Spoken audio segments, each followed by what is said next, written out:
half the diet books that were ever written were written by first timers, or people that they were doing something else, they had an issue, they went on a diet, they created a narrative and a story, and it's like, oh, here's my story. I did this and I did this diet and it worked, and I got to write a book, and now you all need to do it. Everybody goes through this phase. I call it the benefits phase. And that's where like you're just getting all these benefits. The negatives phase is where the thing that was once beneficial is actually detrimental. Go to Reddit, type in any diet, and you'll see pages and pages of people that said, yeah, well, it worked great at first, but then. When you actually study the real evidence on ancestral diets, 100% driven by scarcity. Scarcity keeps you from eating too much of anything. We live in this age where these food tribes have a formula, which is the good foods, bad foods, and they all use the exact same formula. They just swap the foods. The hero food of each group can provably be shown to be toxic in large quantities. Let's say your hero food's plant. I can provably show you that too much of that is going to be toxic. I could provably show you meat can be toxic. We want simple, predictable, eat the same thing every day. That's probably one of the worst things you can do. So I believe we left off with a really interesting topic last time you were here. Do you remember? That's right. Our boy cracking 3 bills. Oh, really? Yes. Oh, that's right. Yes. Nsima getting up to 300 pounds, right? Yeah. That's right. Yeah. Didn't even get close. Okay. There we go. Yeah, no? No. Still won't do it? That'll never happen. I care too much about my health. That would be compromised. But what if you were that for like 6 big? months. 6 months? It would take you a month to get there. It wouldn't take me a month to get It'd there. take you a month. It would take me like, I don't know, if I ate how I wanted to eat, it could take me like 5 months, 5 to 6 months. About But that. that's too much fat, bro. 290. Still too much fat. I'm not going to do it ever. You can do it again, though. Yeah, You've been over 300, so why don't you just revisit that? I could probably get there quick. Yeah. Yeah, a lot of snoring, a lot of sleep apnea. Well, the curiosity would be like, because it's like if you know this stuff, like we know this stuff, he's not on anything, you know, like a legitimate not on anything guy, legit. He's not like cruising on some small amount. Right. No, like you can tell it's just the look in the muscle bellies, and it's a lot of giveaways. So, so just to see like the hyper response, like just the sheer like, you know, damn. There's also a chance that there won't be much of a response because, you know, some guys, you know, they hopped on after not being on anything and they didn't. Well, anyway. That's funny. Just move over that way just a little bit so the microphone is like Catches you. Yeah, catches you as you're talking to us over here. Awesome. Let's kind of dive in on some stuff. I found it super fascinating, you know, getting to know you over the years and some of the information that you have. And then, I don't know, a little time goes by and I'm like, Joel Green. A little time goes by again. I'm like, that's Joel Green. A little time goes by again. I'm like, damn it, that's Joel Green. What do you think has helped you to kind of be ahead of the curve when it comes to diet and nutrition? Well, probably just hindsight. Probably just, you know, same as you, just doing it a long time and then making a lot of mistakes and then, you know, figuring out, well, that's what they didn't tell me up front, you know? And so you get a long way down the road and then you have a collection of anecdotes that are like, that sounds great, but let me say this, you know, it's, I liken it to if we had someone coaching us when we first started bench pressing about how to avoid the rotator injury, you know, like what a difference. So, That would have been great. Yeah. Yeah. So I think it's just that factor of lots of time and lots of mistakes, probably. A lot of it has to do with you've actually done these diets before. You've actually tried these routines. You've done keto. You've done fasting.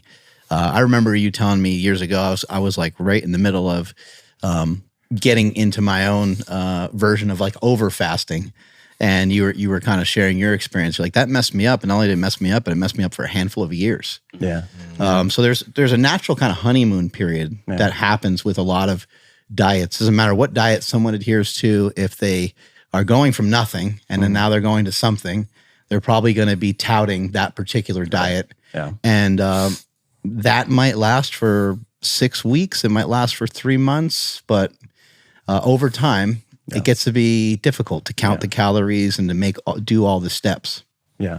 Yeah. So there's one of the reasons maybe the main reason I wrote the new book was this that we're talking about, which is that the best way to put it is to say that if someone had coached you 30 plus years ago, right as you started benching, if you could coach you 30 years ago, you would have said, okay, so do this, use this strap, do this, you know, and all of that is one thing, which is, for lack of a better word, reality. that there's a reality that you're not going to experience until you hit it. And it's really one thing, and that's time. So it's really, and in a way, I'm kind of embarrassed for like our industry in a way, because like we think this stuff's advanced and it's literally decades behind. It really is. Like, and I'm not talking about anything fancy and complex. I'm talking about the most simple, basic, forehead slap in your face stuff that once it gets pointed out, you're like, yeah, why are we doing that? And so what you're speaking to is time and the reality of time and how time impacts things. And when it comes to diet, there's a missing framework that I believe this is a turning point right now. Just talking about it here, just this podcast here, you're going to see major changes. And that framework is inserting an understanding of mechanisms that exist that no one's talking about, that are provable, repeatable, verifiable, like anybody can see this as it works. So basically, when we're talking about anything, it doesn't matter what it is. It could be, a supplement, it could be a steroid, it could be a food, it could be a diet. Over time, there are phases and there are mechanisms that are at work. So typically what you see is like someone will go on like, it doesn't matter what it is, doesn't matter the diet, keto, carnivore, low carb, high carb, doesn't matter what it is.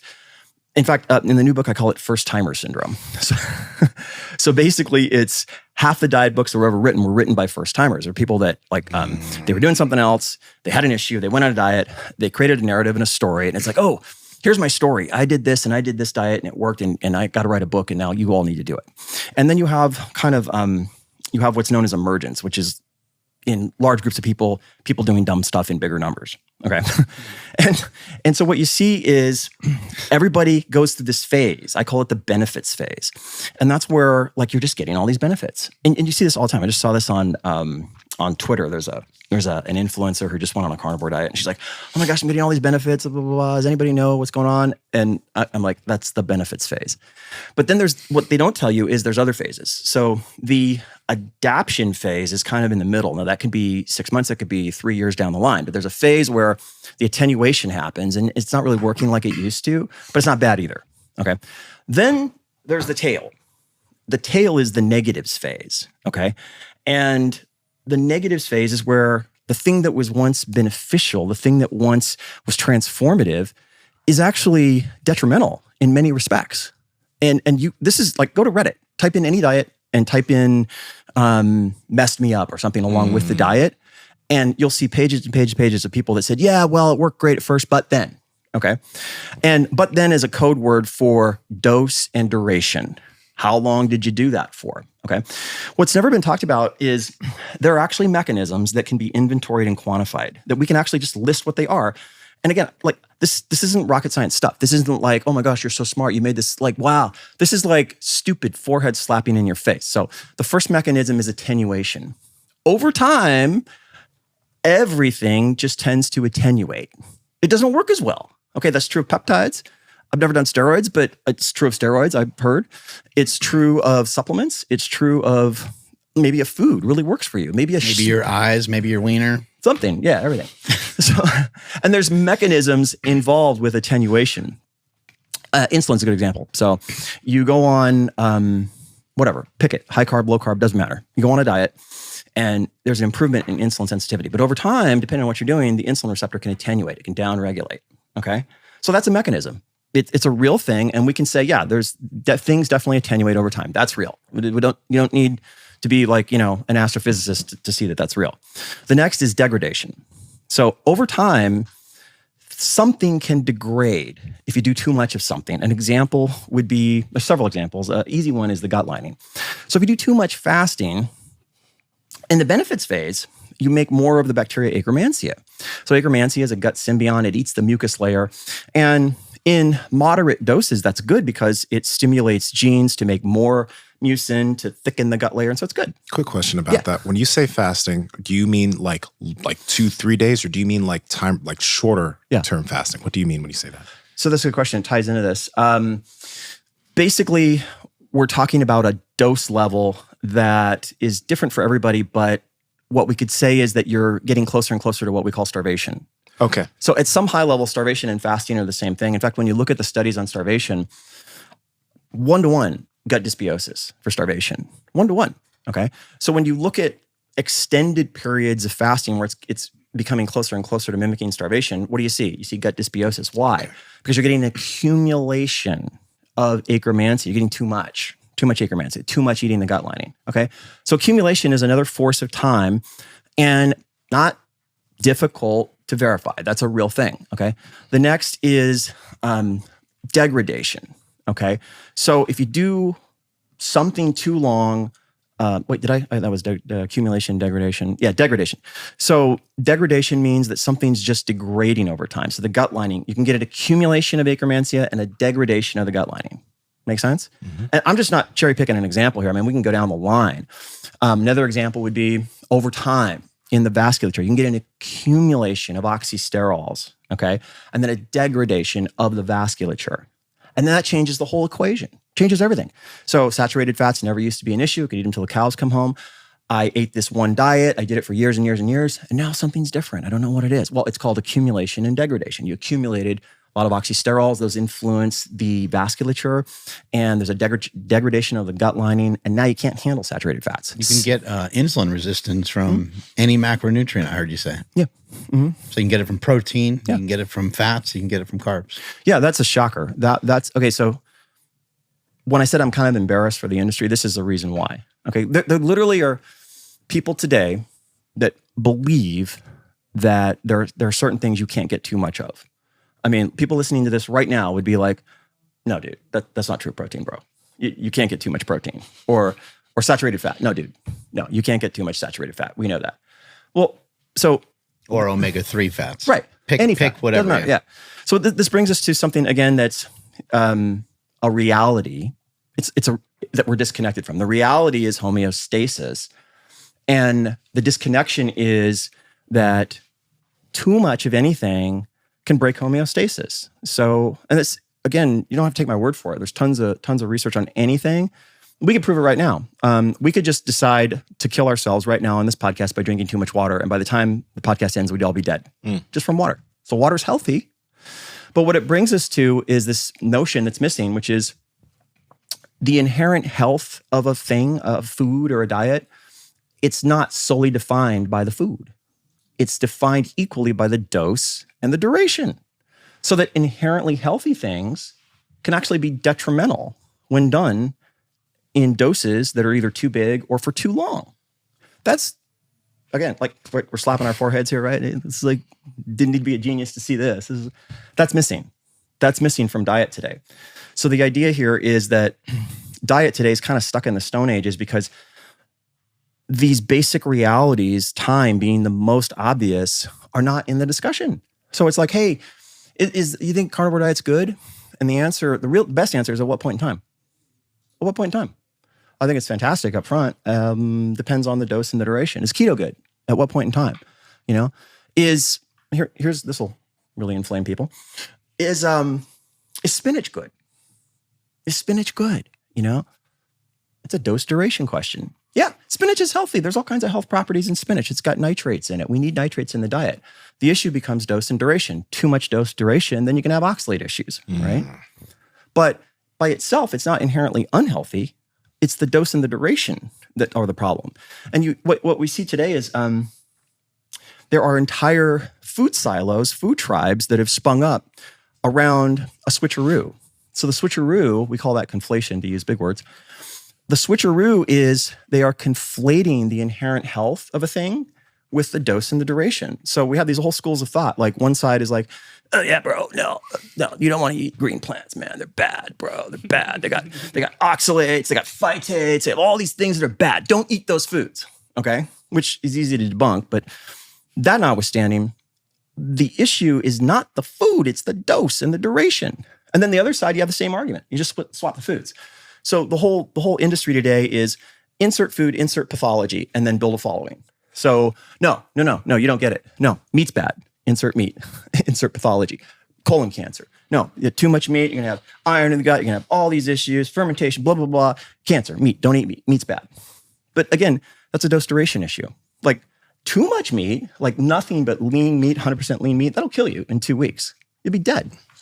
But we need meat in the diet. Why would that kill you?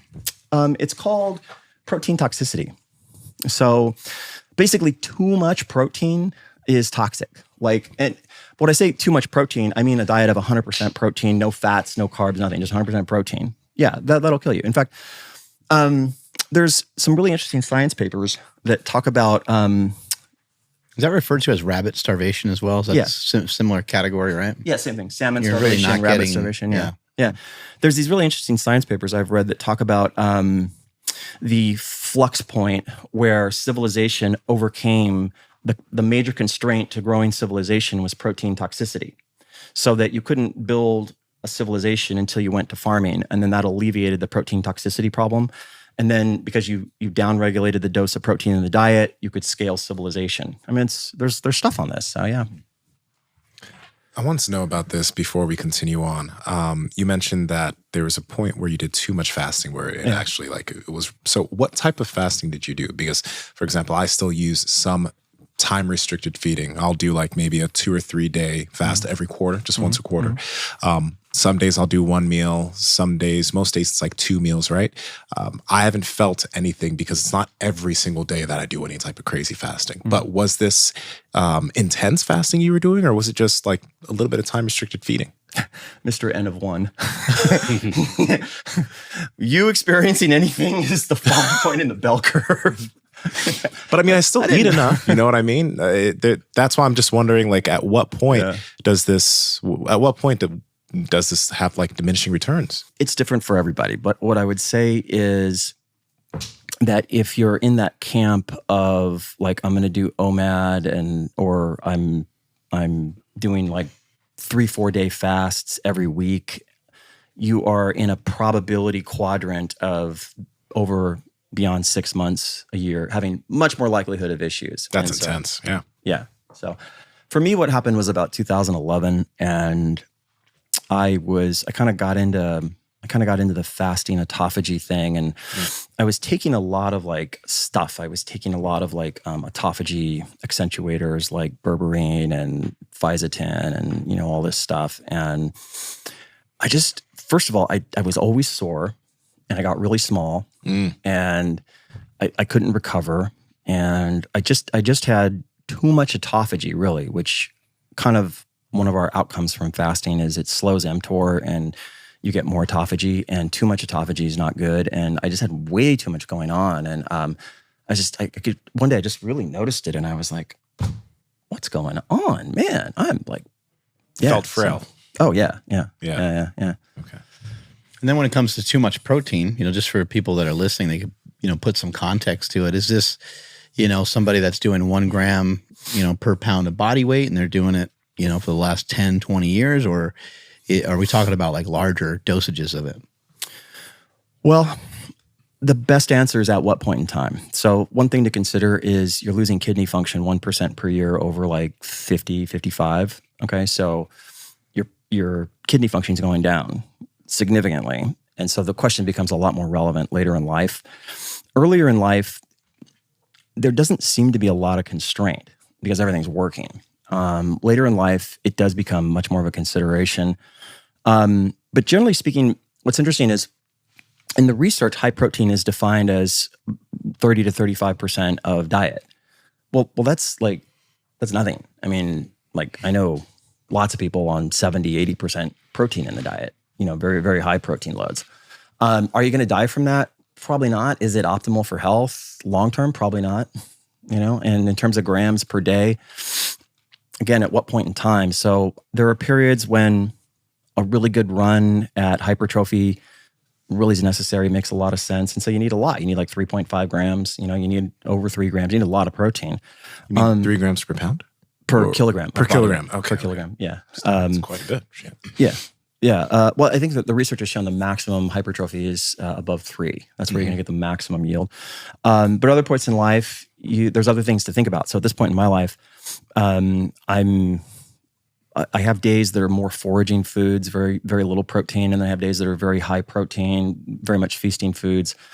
And the long term of that, there's a lot of other considerations going on. So with the lower protein days, there's a couple other considerations. One is just thinking about how much growth I'm driving in terms of cellular growth pathways like mTOR, how much of that I'm driving versus not.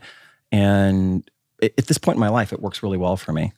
So at what point in time, at this point in time, it works really well. If I was in my 20s, I'd probably be doing a lot more protein. So when you say low protein days, what is it? Because I know there's a bunch of things you're probably thinking about, but when somebody hears that, they're probably like, wait, why? I've heard I should always be eating a good amount of protein for my appetite, to build muscle, et cetera. Why would I have a low protein day? Right. So a simple answer would be to just, something we talked about earlier is if we kind of agree that nature's rhythms naturally optimize the body naturally. So we have all these movements about realigning with nature, okay? Like biohacking. It's all about realigning with nature. So I'm going to realign with my natural diurnal rhythm of light and dark, and I'm wearing blue blockers at night because that's not natural at night. And then heat and cold, we should have cold because people were cold naturally, And well, part of nature's rhythm is a pattern of eating that is not just provable, it's repeatable for anybody that wants to do it. Anybody can take a survival course. Anybody can watch Alone or Naked and Afraid. And what you're going to see, everybody, and I don't care if you're a vegan, I don't care what you are, everybody falls into this pattern of like, when you're in that hunter-gatherer scenario, your preference is energy-dense protein. So you want fish, you want meat, but it's very hard to get. And so what you do is two things. You starve and you forage for less preferential foods, okay? So the less preferential foods are things like roots, things like berries, things like mushrooms, things like leafy greens. They're not my first pick. I mean, they're come on. They're not anybody's first pick. You put a 16-ounce ribeye in front of me, and then you put, I'm having the ribeye every time. Yep. But in nature, there's a natural rhythm that's completely been missed. And it's this. You're going to, and again, anybody that doubts this, I just challenge you, go take a survival course. And I've talked to people, like every single person who goes, yep, that's exactly what happens. You are going to start out searching for fish or game, and along the way, you're going to be really hungry, and you're going to forage. Well, hey, that plant has a root. We can pull that up and eat that. Or, oh, I found some berries. Or here's some mushrooms. Oh, great. We got to eat these leaves. Well, so what's interesting, nature seems to have these natural protections in place that have been completely missed when it comes to diet. And so here, again, this isn't, you don't have to be a genius to see this. Nature has these interesting protections found in its natural meal plan, which is, number one, scarcity is the driving force. Okay, we don't have scarcity. We have refrigerators. And what refrigerators do is they eliminate nature's constraint, which is refrigerators make sure you have an endless supply of something, okay? But when you actually study the real evidence on ancestral diets, 100% driven by scarcity. And there's what scarcity does, the minute you introduce scarcity introduces variety into the diet. Every time. And it may not be, the interesting thing is it's not your preference. It's not your first pick. I don't really want to boil all these roots, but okay, whatever. And this has been proven with the Hazda. What they did is they went to the Hazda and they had them rank their preferential foods. The foods that came in, number one was honey, number two was meat, and last was like roots and berries and all that stuff. Okay. Well, here's what's interesting. Scarcity producing variety seems to offer a lot of benefits. So the first benefit is scarcity keeps you from eating too much of anything. So a massive error in this age we're in, which I call the era of imbalance, a massive error is that, well, we don't need to worry about scarcity because I have a refrigerator, so I'm just going to eat whatever around the clock, okay? But you can't do that in nature. And we live in this age where these food tribes have a formula, which is the good foods, bad foods, and they all use the exact same formula. They just swap the foods, but it's the same story. So it's like, meat's bad, and we know that meat's bad, and don't eat meat, but eat the plants, and then that's how you get health. And the reverse, no, dude, you got it wrong. The plants are bad. Eat the meat, and then you'll get health. That's the way, bro. Mm-hmm. You can see where the title of the new book came from. All right, The Way. Well, here's what's interesting. the hero food of each group can provably be shown to be toxic in large quantities. So let's say your hero food's plant. I can provably show you that too much of that is going to be toxic. Provably. And the reverse is true. I could provably show you meat can be toxic in amounts that are too big. Provably. Well, here's the irony that this whole era has missed. The villain foods are what protect you from the toxicities of the hero foods. It's provable. So in other words, like you can, like, and I do it in the new book, I make this argument. I argue both ways. I argue meat's good, meat's bad. I argue oats are good, oats are bad. And I just did that just to show you that, we have this whole generation where massive followings are following people giving these skewed arguments based on things that are lesser truths. I'm not saying that we have the absolute truth, but we can always find the greater truth. We're getting maybe towards the absolute truth. We can find the middle truth, which is the greater truth. So the greater truth is this, like all foods can be toxic in excess amounts. So if I wanted to argue against meat, I go, well, no. Here's what nobody's told you. Meat ferments toxic bacteria, fusobacteria nucleatum, cancer promoter. Fusobacteria adheres to the lining of the gut. It's an immune attractor, drives all kinds of autoimmune issues, ferments toxic metabolites, known cancer promoter, directly from meat, And I could just spend hours on this. And I even did a podcast recently where one lady who likes meat, she was like, I thought about getting off meat after reading your thing. But then I go and I argue the reverse. No, here's what you've missed. Meat is essential for the brain. You need a key sugar protein in meat. You need nu5AC. And you get it from meat. And without it, the brain doesn't develop. And, all these different things. So here's the interesting thing. If I'm in the meat tribe and I'm telling you, no, don't eat those plants, man. Plants don't want to be eaten. Those plants are bad. Well, what happens is nature has provided this mechanism where if we add in the foods you're telling me to avoid, down checkbox, every single issue you brought up with meat are negated by variety. Now, I'm not doing that just because I thought it was a nifty book. I'm doing it because it's this easy thing to see. There are these natural protections built in a meal pattern you'll naturally engage in nature, where you go through periods where protein is scarce. You're not getting the protein you would like. You're having to eat things you probably wouldn't necessarily want to eat. But it seems to offer benefits. So that's the first benefit, is it keeps you from getting too much of anything. The next benefit is that the synergies between opposing foods are kind of shocking. Like they work better together than they do alone. So for example, with meat and muscle synthesis, there's research now showing that if you add in, for every 1,000 calories, 50 grams of grains, you increase muscle synthesis at a rate superior to just meat alone. There are peptides in potatoes, for example, decapeptide and other peptides that help muscle synthesis. All we heard is there's deca in potatoes. Meat, the old school meat and potatoes diet, right? The trenbolone sandwich is a proven... What? That's Greg's thing, right? Yeah. Greg. So what happens when we eat meat and potatoes? They're synergistic. But I mean, what we call potatoes are roots. Okay. That's what they are. And the two foods, like, again, guys, I'm not appealing to, I'm so smart. I'm appealing to sense. And I'm just appealing to, if you'll just rely a little bit more on sense here, you don't need anybody. Just rely on sense a little bit more. So there's two foods proven all humans have always eaten. I don't care where you're at in the world, roots and meat. All humans have eaten roots and meat. So just that alone makes us think, well, maybe there's some synergy there. And it turns out there is. There's significant synergies between the plant side of the equation and the meat side of the equation for muscle synthesis. And it keeps going down the list. We could look at you can ferment butyrate from amino acids in meat, but it's not ideal. It's not optimal.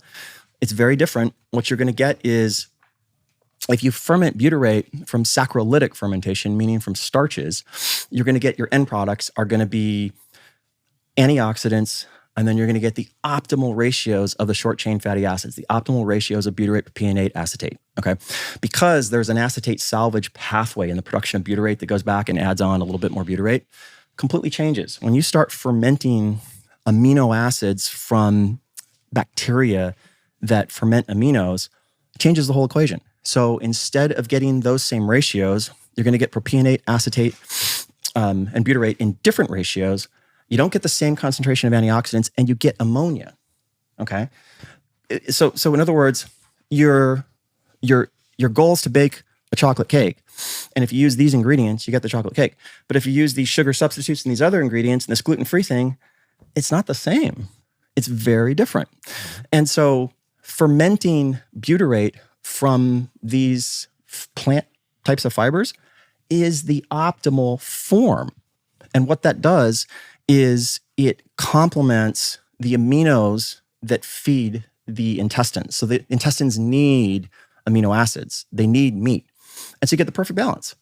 So a really cool thing right now, like if anybody does get your book, is that you program all these things into like the diet, right? There's certain days where someone is going to be eating less calories on purpose. And then there's other days where they're going to fast until 5. And then there's other days where they're eating through the day. And the thing you mentioned about scarcity makes a lot of sense, which is why when I started using fasting back in like 2017 and started learning about it, I also had a period where I went a little bit too deep down the fasting rabbit hole and I started feeling frail. And I was like, I need to start eating. But I also realized that doesn't mean I need to be eating 6 meals per day every single day. I still found that there's a benefit to not eating all the time. Yeah. And it's really cool kind of how you mentioned that, because it's weird to be eating all day long, like 6-7 meals a day, every single day, not giving yourself a break from just digestion in general. So it's awesome how you've managed to have that all in here. Yeah, thank you. Humans were probably not meant to eat every single day, all day, the same things. Mm-hmm. And something I talk about in the new book is that there's evidence that any diet works. Any diet can work. Yeah. And it's not even so much the diet, it's the fact you changed the diet. It's the fact you changed the diet up. And if you draw the analog to nature, what happens in nature? In fact, I call it nature's meal plan, but it's interesting to just think about this. If you had to actually write down what you ate and everything about what you did in nature, you had to keep a list. So, okay, yeah, it's morning, there was nothing to eat, I walked 5 miles. Okay, write it down. Now what? I found a patch of berries. Okay, write down what you ate. Okay. Then I went to the river and I fished and I didn't get anything. I was really hungry and I didn't feel like it, but there was like some mushrooms and I cooked all the mushrooms and I took them back and I made a mushroom soup and I ate that. Okay, so write down the amount of time between your last meal and this, and the amount of distance you walked, and then write down dinner. Oh, and then I lucked out after dinner and I found like a cassava melon on the ground, or an apple, or whatever. It was great. Okay, write that down. And then just continue to do that for a month. It would be the most complex meal plan you've ever seen in your life. Yeah. It would be so complex it wouldn't make any sense. I was like, I can't follow this. Just make it simple, dude. Nature's not simple. And so nature, by its very force of scarcity, forces this unpredictability into the diet. We've eliminated that. We want simple, predictable, eat the same thing every day. And that's probably one of the worst things you can do. And too much energy comes too much body fat. Yeah. A constant thing that's been beneficial for all of our health has been intaking enough protein, but also intaking quality protein. And that's why we've been partnering with Good Life Proteins for years now. Good Life not only sells Piedmontese beef, which is our favorite beef, and the main reason why it's our favorite is because they have cuts of meat that have higher fat content, like their ribeyes and their chuck eyes, but they also have cuts of meat like their flat iron. Andrew, what's the macros on the flat iron? Yeah, dude. So the flat iron has 23 grams of protein, only 2 grams of fat. But check this out. Their grass-fed sirloin essentially has no fat and 27 grams of protein. There we go. So whether you're dieting and you want lower fat cuts or higher fat cuts, that's there. But you can also get yourself chicken. You can get yourself fish. You can get yourself scallops. You can get yourself all types of different meats. And I really suggest going to Good Life and venturing in and maybe playing around with your proteins. I mean, going back to the red meat, there's picanha. There's all kinds of stuff. Chorizo sausage. There's maple bacon. That stuff's incredible. The maple bacon is so good. Maple bacon's really good. Yo, my girl put those in these bell peppers with a steak and chicken. And oh my God, it was so good. But either way, guys, protein is essential. And the Good Life is the place where you can get all of your high quality proteins. So Andrew, how can they get it? Yes, you can head over to goodlifeproteins.com and enter promo code POWERPROJECT to save 20% off your entire order. Links in the description as well as the podcast show notes. So, and the anecdote a lot of times is the poison, right? So sometimes with some of these things, even saying like that spinach has oxalates, I'm sure that spinach and or a lot of the other foods that we have, and if you are healthy, it probably has little to no impact on you. It's probably not really main spot to focus on. Oh, blasphemy. Oh, you just hit a religion here. They're going to be coming at you for that. This is one of the food tribes, and it's based on, you can use this as the template for all the other food tribes and how they work. And it's basically, here's a bad guy. We need a villain. We need a, Saddam Hussein, or we need a boogeyman. And don't try and tell us the boogeyman's good and the boogeyman's bad, and here's the reasons why. So I talk about reconnecting to missing realities. So here's the belief, and this is a complete myth. The myth is consume oxalate-containing foods, absorb the oxalates. That is not true. That is 100% provably not true. The reality is this. Consume oxalate-containing foods in moderate nature-type doses, not excessive doses, moderate doses. Oxalate-containing foods must pass through microbiome filter, okay? Constituents of microbiome filter either detoxify oxalates or allow them to pass through, okay? So this variable is the microbiome.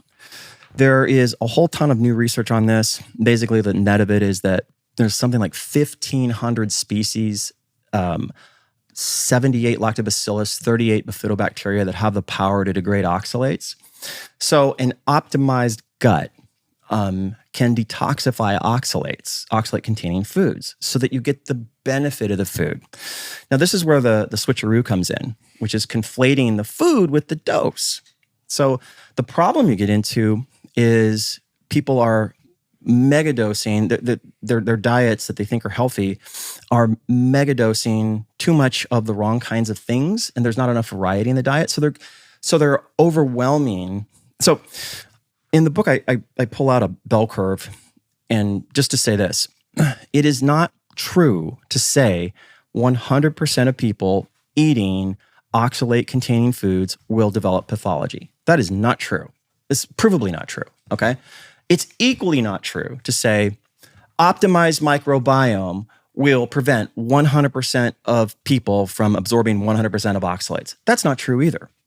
There's a bell curve and there's a curve. Okay, and that's true of anything. So bringing us back into the missing reality of how things work, any protocol that we institute, you're going to have a range, okay? And you're going to have kind of a thick middle. Roughly 94% of people are going to have some experience to some degree like this. Then you're going to have the outliers, okay? And if we have a population of millions of people, you're going to have thousands of outliers. So you're going to have thousands of outliers going, no, absolutely you're wrong, because, I did the healthy diet for years and now I have all kinds of issues with oxalates, blah, blah, blah, blah, Well, again, coming back to dose and duration and the bell curve, the mistake is to think that this food has oxalates, therefore don't eat it, it's bad. That's a mistake. Yeah. It's not accurate. The optimized microbiome will filter the oxalate issue. And then when you get to the benefits of the food you're supposed to avoid, they're insane. So like, we're supposed to not eat spinach because it has oxalates. Well, let's up the ante a bit. So as you get into my age range, the most You're almost 60, right? They'll be 60 in 6 months, yeah. There you go. Yeah. The most important thing is going to become your cardiovascular system. This is the single most important thing, okay? Because every day your body has a quota. It has to manufacture proteins, and these proteins are what keep the thing going. And if you don't meet your quota, that's aging, okay? Well, the way that the quota is met is through energy. And what happens with age is the system tasked with transporting the energy, meaning oxygen and glucose, into cells, goes downhill. It goes downhill. So in other words, think of a Tesla plant, and the Tesla plant can make, X amount of cars, and it's done by these powered robots. But one day we decide to cut the power by 50%. So we don't have the energy to power the robots to make the cars, okay?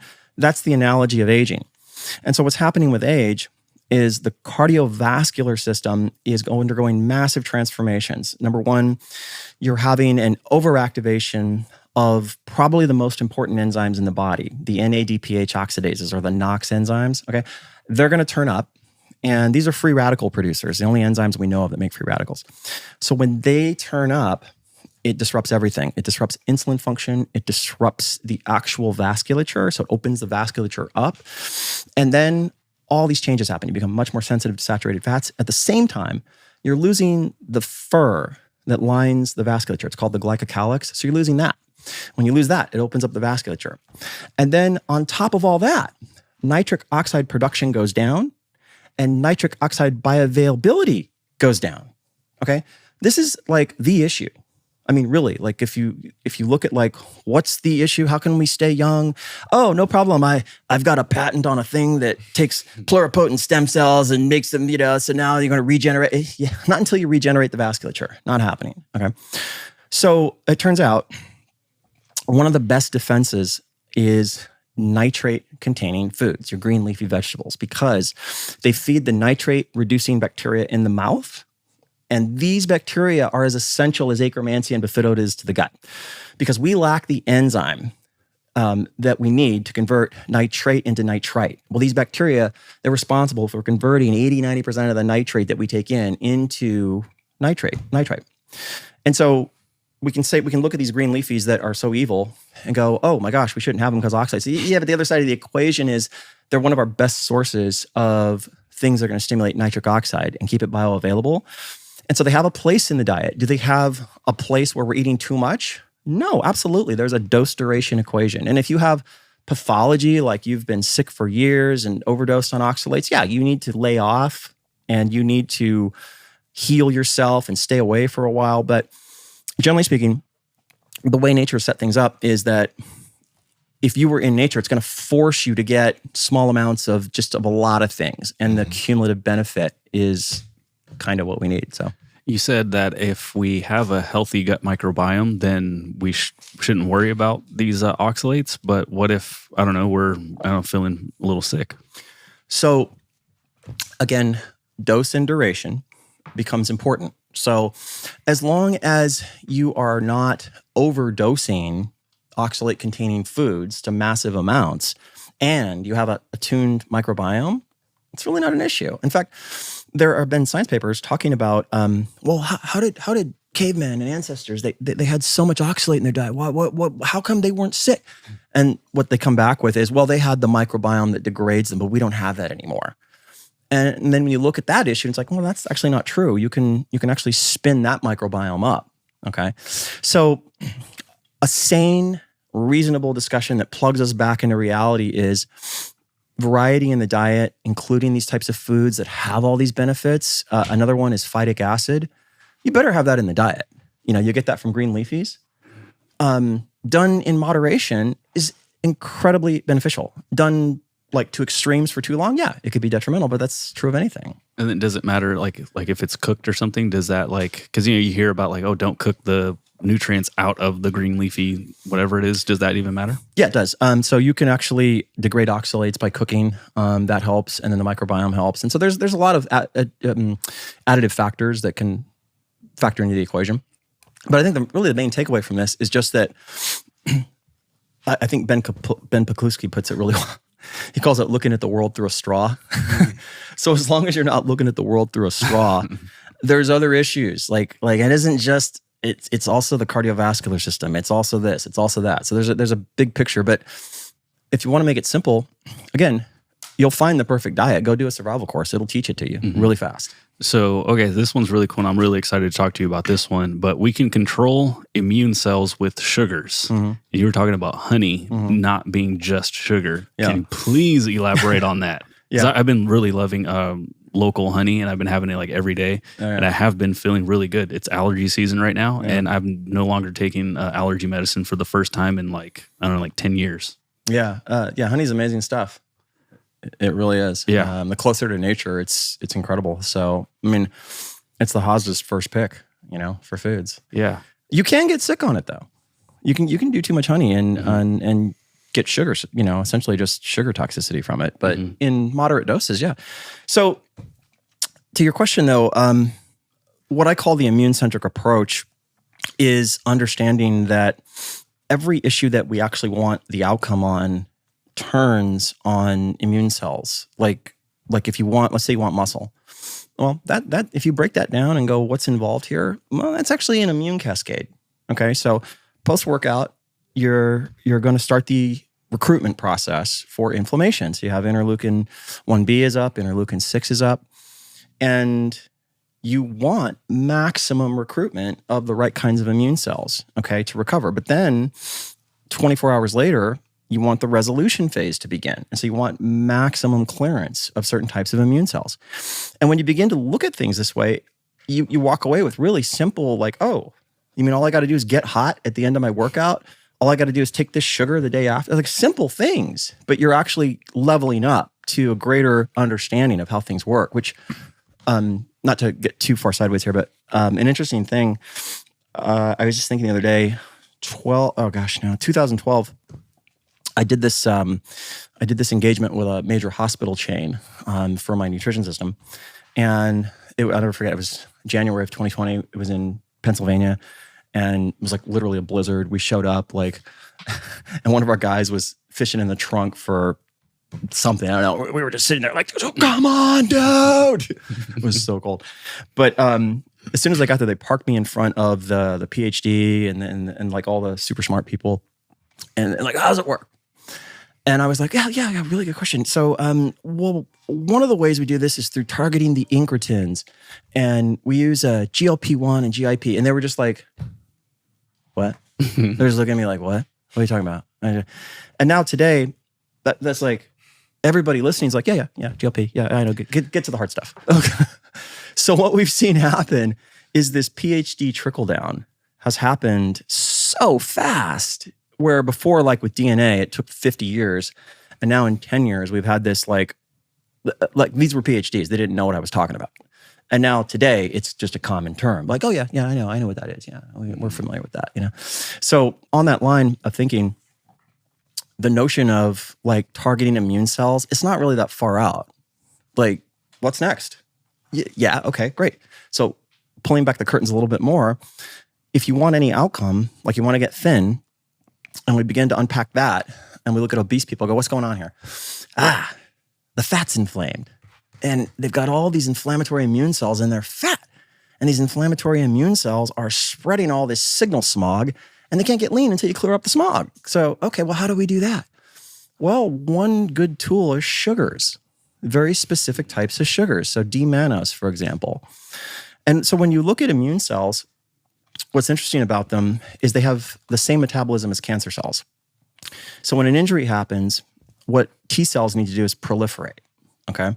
And so in order to do that, they need immediate energy. It's like they have to do a sprint. So the way the T cells do a sprint is they go into a Warburg metabolism, they go into glycolysis, and they proliferate like crazy.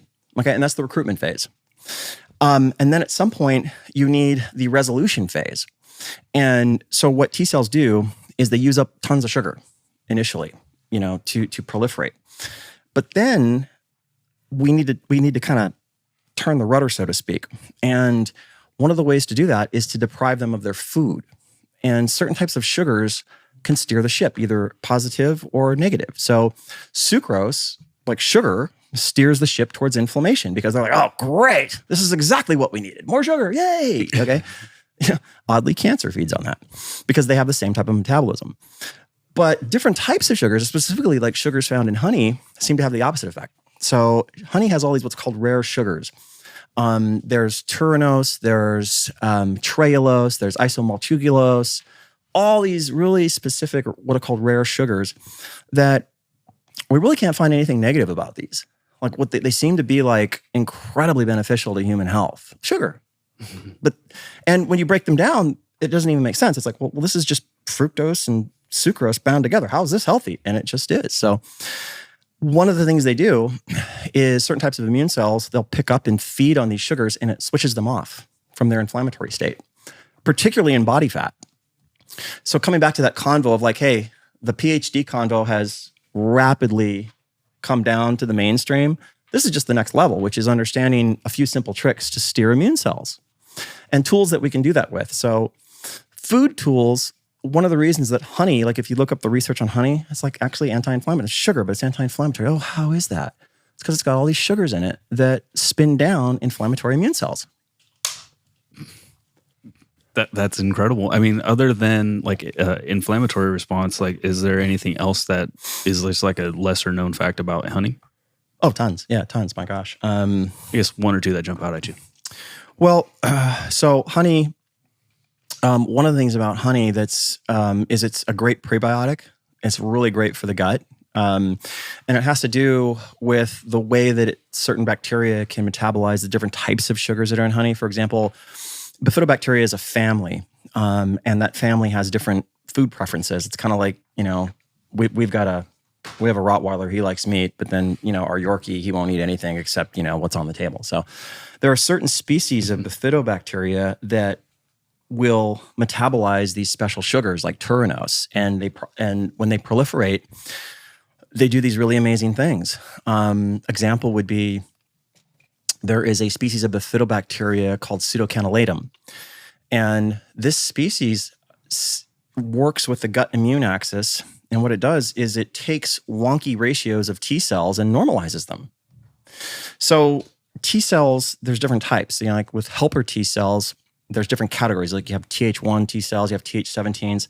The Th1s are primarily they're like Team Recon. So their job is just to call it in. That's their job. But then the Th17, they're like the Marines. Their job is just to land and just destroy. That's their job. So what can happen in autoimmune issues is you get too many of the Th17s, too many of the destroyers, and then they just wreak havoc, but not enough of the signal callers in. And so some of these strains that are fed by these specific sugars in honey can proliferate. And then what they do is they seem to recruit more of the signal callers, which helps to normalize out excess Th17 to Th1. And so some of your autoimmune issues, arthritis, things like that, seem to be helped. And you can go look this up, like honey and, arthritis and all these types of cool things. There's people that seem to maybe have a different metabolism, right? There's some people that seem like they really struggle to lose weight, legitimately. And I know people are like, well, they just got to keep bringing their calories down. But there might be a case where some people have to bring their calories down so low that they're just perpetually really, really hungry. Would you agree with that? And if so, what's happening there? Yeah, boy, that's a topic. And that touches on a lot of things. So calories are a crucial part of a very complex equation. You cannot say that they are not important. Sometimes they're the only thing that matters, but they are a variable in an equation where other things can be out of whack, and then the calories don't matter at all. It doesn't matter how low you take the calories; they're not going to drop weight. And I didn't say that to be true, even if somebody didn't eat. Yeah, absolutely. They'll still hold their weight. Well, if you mean starvation, they just didn't eat for 6 months, no. I mean, they're gonna. Okay. Yeah, no, I don't mean to say that, but one thing that so a problem you run into, I think, with fitness is that you always deal with fit people, and so This is true. Well said. Or freaks of nature. I'm human, bro. I don't know. I don't know. It works the same with the me. The super soldier serum got in there somewhere. Something. Dude, we just tease you, man. I got you, bro. No, so I didn't get this until 2012, and I started in these corporate wellness engagements, and then we would do 2,000 people at a time, room filled with 500 people, the next flight of 500 in another 2 hours.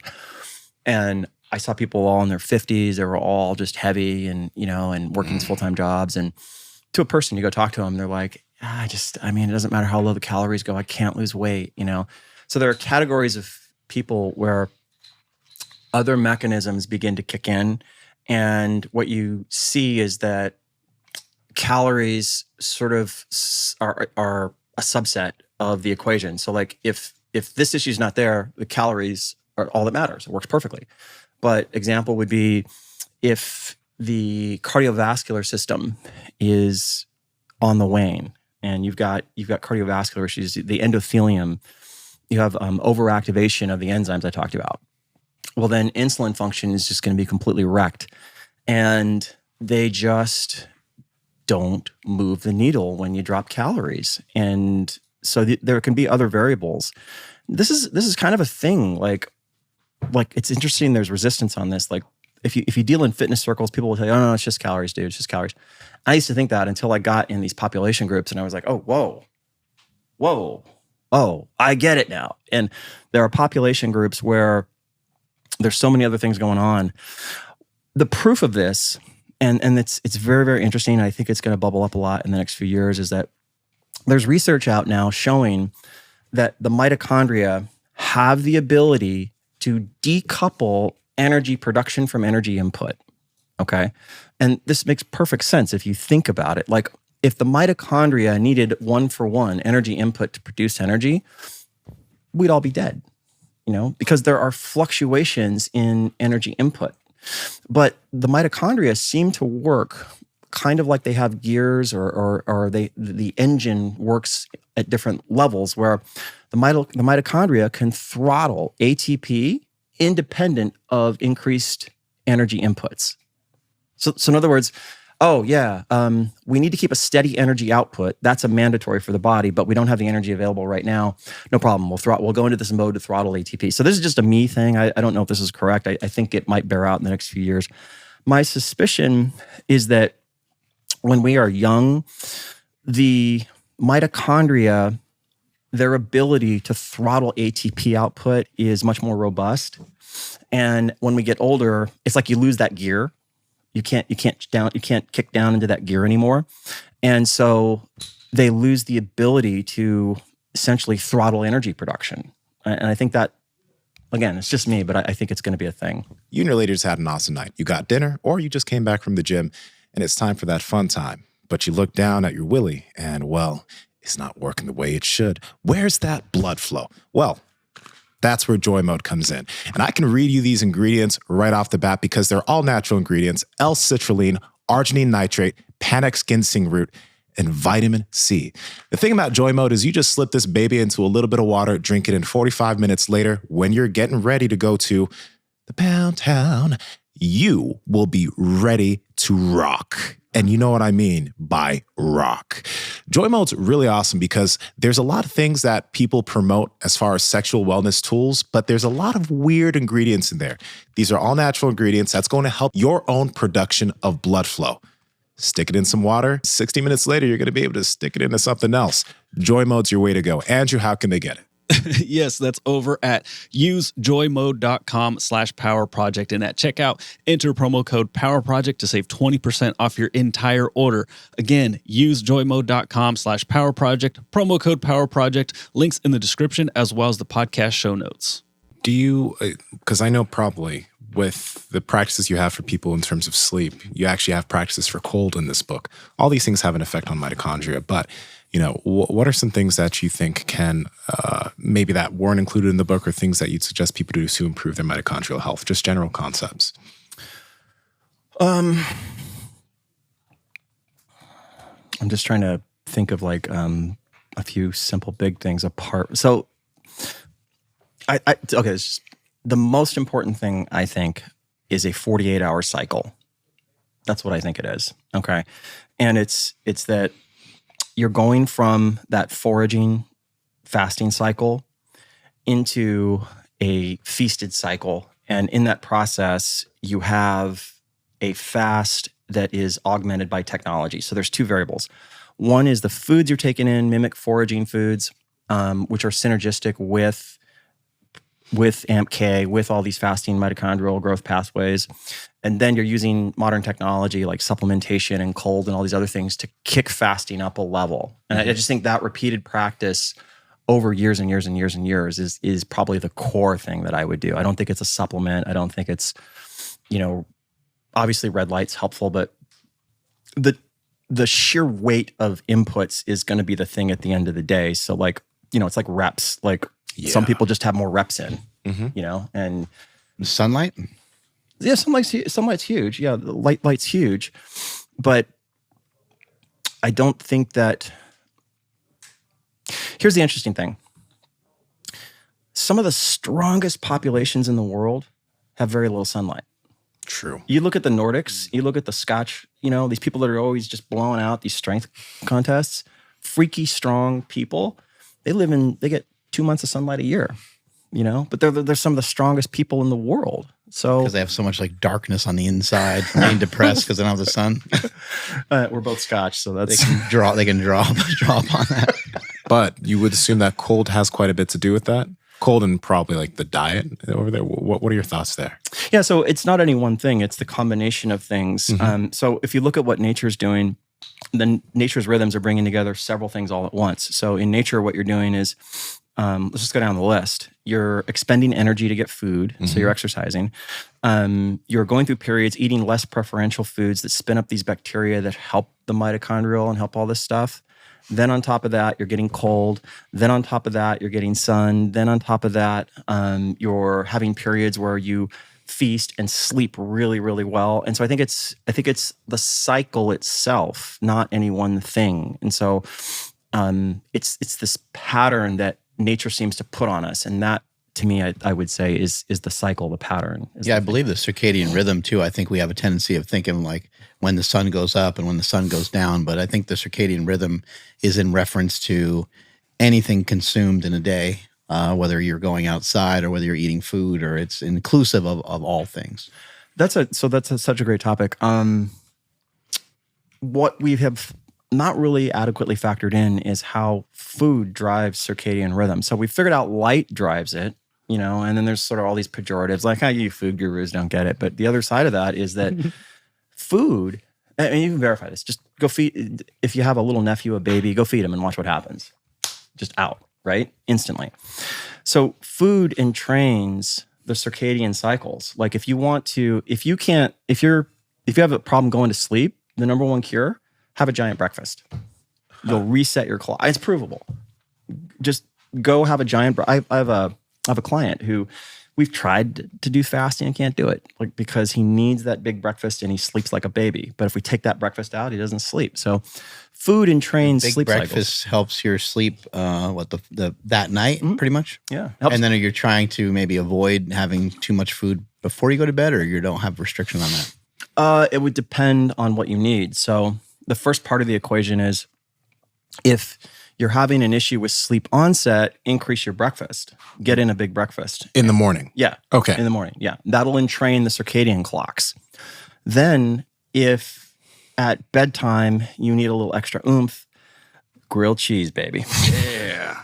I love the grilled cheese sandwich. It always comes back into play. Yeah. No, it works. So yeah, years ago when I did my bodybuilding show, Joel helped coach me after the show because I didn't want to blow up and gain like 50 pounds. And he's like, hey, do these grilled cheese sandwiches for a couple of days. And I think he meant like 2-3 days. And I basically ended up doing it for like a week because I got so excited about how good the grilled cheese sandwiches were.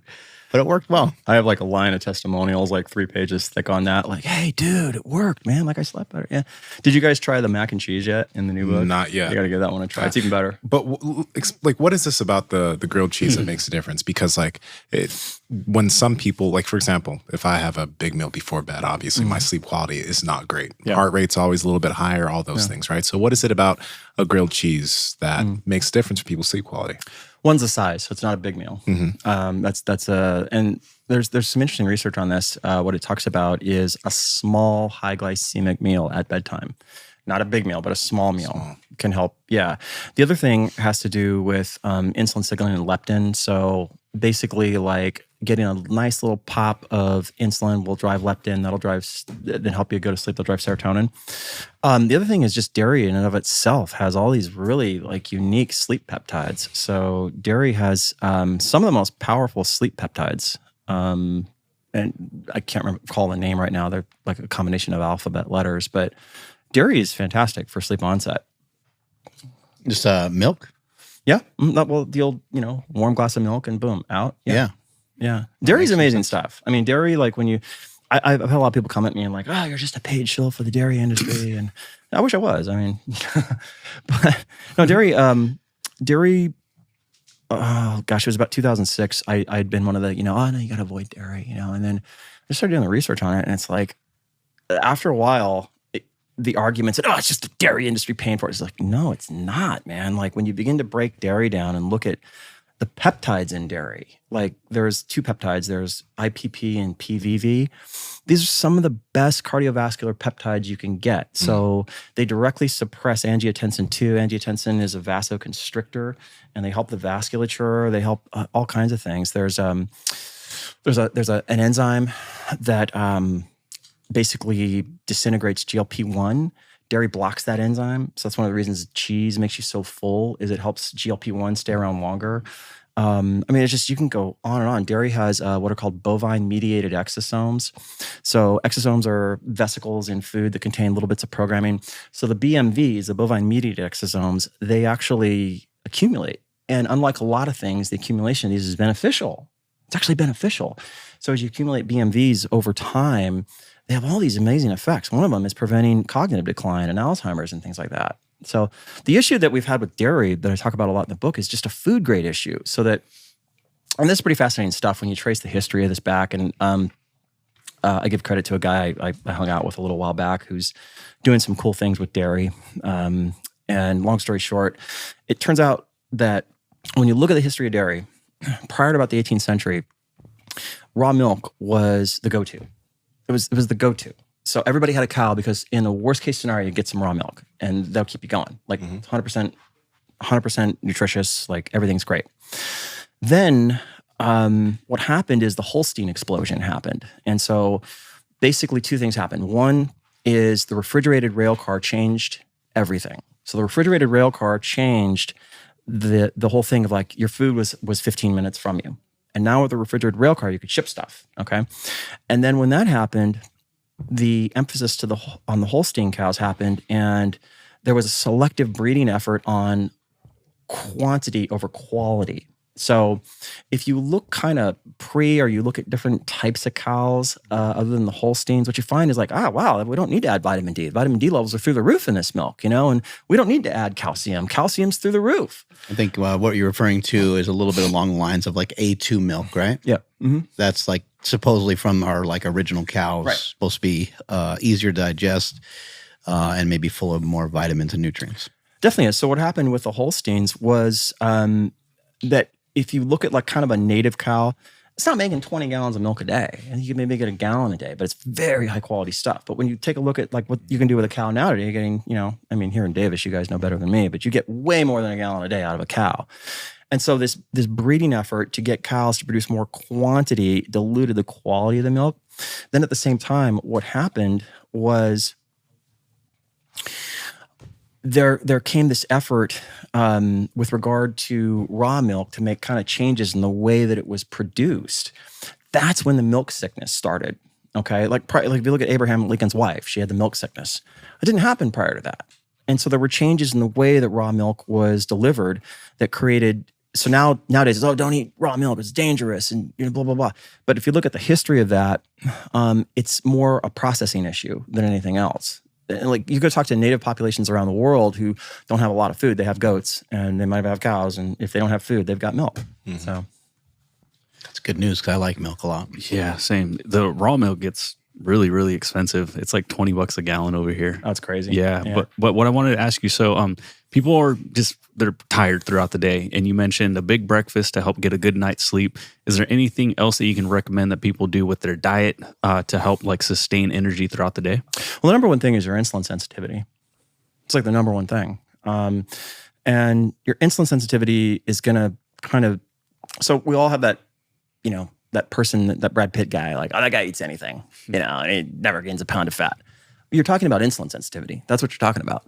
And then when you're talking about somebody who's like, it doesn't matter what I do, I can't lose fat. Oh, that's usually insulin sensitivity.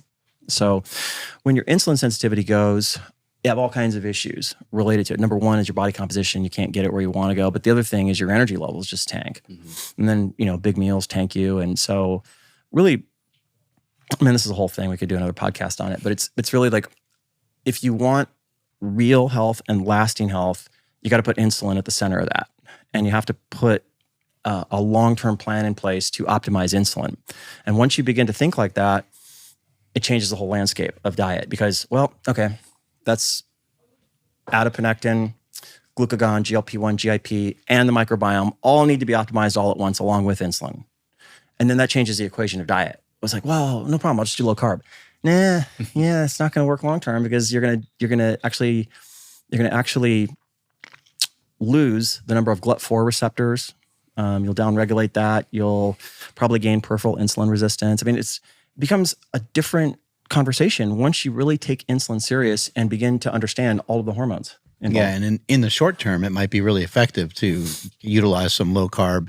And then as your body composition starts to change, if you lose weight, get momentum with some walking and or some lifting, then you can reintroduce some carbohydrates. And I think that that's a really great way for a lot of people to go because I think there's some people that are they're just so addicted to the foods that they're eating, you know, and to sometimes eliminate a food group might not be a bad idea just for a period of time. Yeah, it brings up a really important thing, I think, another missing reality, which is titration. And it's when people typically what you see a lot of is, well, I tried changing my diet, I tried this, I tried that, and it didn't work. I just felt like a lethargy, and I felt foggy and all that. The issue wasn't the foods. The issue was that you did too much too fast, and that you can actually, when you're introducing new foods in the diet, this is just missing, and it needs to be present, which is the idea that you slow titrate in everything. That if you haven't been eating it, like if you've been on a low carb diet and you want to introduce carbs back in, start with a pea-sized amount of food for a week every day, and then go to 2 peas, and then 3, and then 4. That's how slow you slowly introduce carbs into the diet. And then as you acquire the bacteria to digest those carbs, you mitigate the issues and you get the benefits. But like I said up front, I mean, this isn't rocket science. It's just stupid stuff that's been missing, which is just slow titrate in. It's not the foods. It's your insulin sensitivity has been downregulated, and it's going to take some time to build it back up, and your digestive ability. So I was finding there's some videos that I sent to Andrew because there's diet tribes, as you mentioned. And there's this one Primal about who we had her on the podcast. She shared a lot of great information, but it's just, I think this is where people are like, oh shit, what the fuck? What do I do? Because you're talking about like the benefits of, you have an oatmeal meal here. You talk about the benefits of like potatoes, right. But she's somebody who thinks that like oatmeal's for poor people and potatoes were fucking Great Depression food. And there's some videos that we'll play through, but I'm curious on your thoughts about some of this stuff. So we'll play this one right here first. Yeah. This is Cooking with Clara. Clara is now. The video's not showing. Insulin is a fat storing hormone. So whenever we're producing insulin, we're storing fat. It's sitting on our fat cells. It's locking the fat down. We can't access it. And when you don't stir your insulin up in your blood by just getting your blood moving, your body produces more insulin. And when you produce more insulin, 2 things happen. 1, you become more resistant to it. And 2, you just store more fat. Insulin is a fat storing hormone. So when she's talking about that, what are your thoughts there on that video? Okay, I like this. I like this a lot. Yeah. And so to give you some context too, I believe she's carnivore, right? Promotes a carnivorous-based diet for herself and the people she works with. She's had a transformation with it herself. So first timer. So first of all, you cannot. So understand this. White adipose tissue, for the most part, relies on glycolysis. Mm-hmm. Okay. Glycolysis requires this thing called insulin. Okay. Like you have to move sugar into cells. So it's like white adipose tissue lacks mitochondria for the most part. Okay. So how are you going to run the cell without insulin? Okay. So some of the functions the cell has to store fat, has to release fat. Okay. In the process of any action, insulin's required to do either or. Okay. So you need insulin. White adipocytes need insulin to transport glucose into the cell, to have the power to run the cell, to do things like liberate free fatty acids. Now, so there's levels to this. There's sort of like the cell needs a certain amount to function on. It needs an adequate. In fact, what you see is these very complex things happen with insulin-resistant white adipocytes. On the one hand, they release more free fatty acids. That's a problem with them. But on the other hand, they store more free fatty acids. And so insulin resistance in adipocytes is kind of like almost a crux problem of everything else that you find. But so the idea that insulin's a fat storage hormone stems from the action of glycerol phosphate. So basically, you have to release glycerol from free fatty acids, okay? And that typically insulin will increase that process. I have it backwards. To store fat, you need basically you need glycerol bound to free fatty acids, and that requires insulin to do that. So insulin increases that activity. It turns that up. But all that to say that technically, without insulin doing its thing, the adipocyte is dysfunctional. It's not going to function. Okay, so the adipocyte must take in insulin to power itself and operate. And if it's insulin resistant, which is a very common problem, then you're going to find all kinds of weight-related issues. So adipocytes need insulin sensitivity in order for you to be lean. Without insulin sensitivity in adipocytes, you're not going to be lean. Mechanically speaking, yeah, you can go through and show like fat storage, and you can show that insulin sort of helps that thing down that road. But the funny thing is, you'll see some of the leanest people on what you would call large amounts of carbohydrates. Large amounts of like, different types. In fact, I've done it. I've put people on green bean diets, and they're running 3 millimoles of ketones. Yeah, it's crazy. Wow. Like, you can get a ketogenic diet off carbohydrates. Okay. How much carbs does that end up being? Massive. Like, shit. Massive. Okay. Like massive. Like 45 minutes of chewing. Massive. So all that to say is, these simplistic sort of like, oh, this is good, this is bad. When you dive into like lipolysis, forget it. It's so complex. It is so ridiculous. Like, I won't spend much time on this. I'll spend 30 seconds on this, but like, we don't even completely understand lipolysis. Okay, so it happens in the gut outside the cell, but then inside the cell, there are different types of lipolysis that take place. There's acidic lipolysis, there's neutral lipolysis, there's types of lipolysis that are powered by exosomes. So the way we liberate fat droplets is through vesicles and containers, but then there's enzymatically driven. All that to say, it's incredibly complex, and it's just not that simple.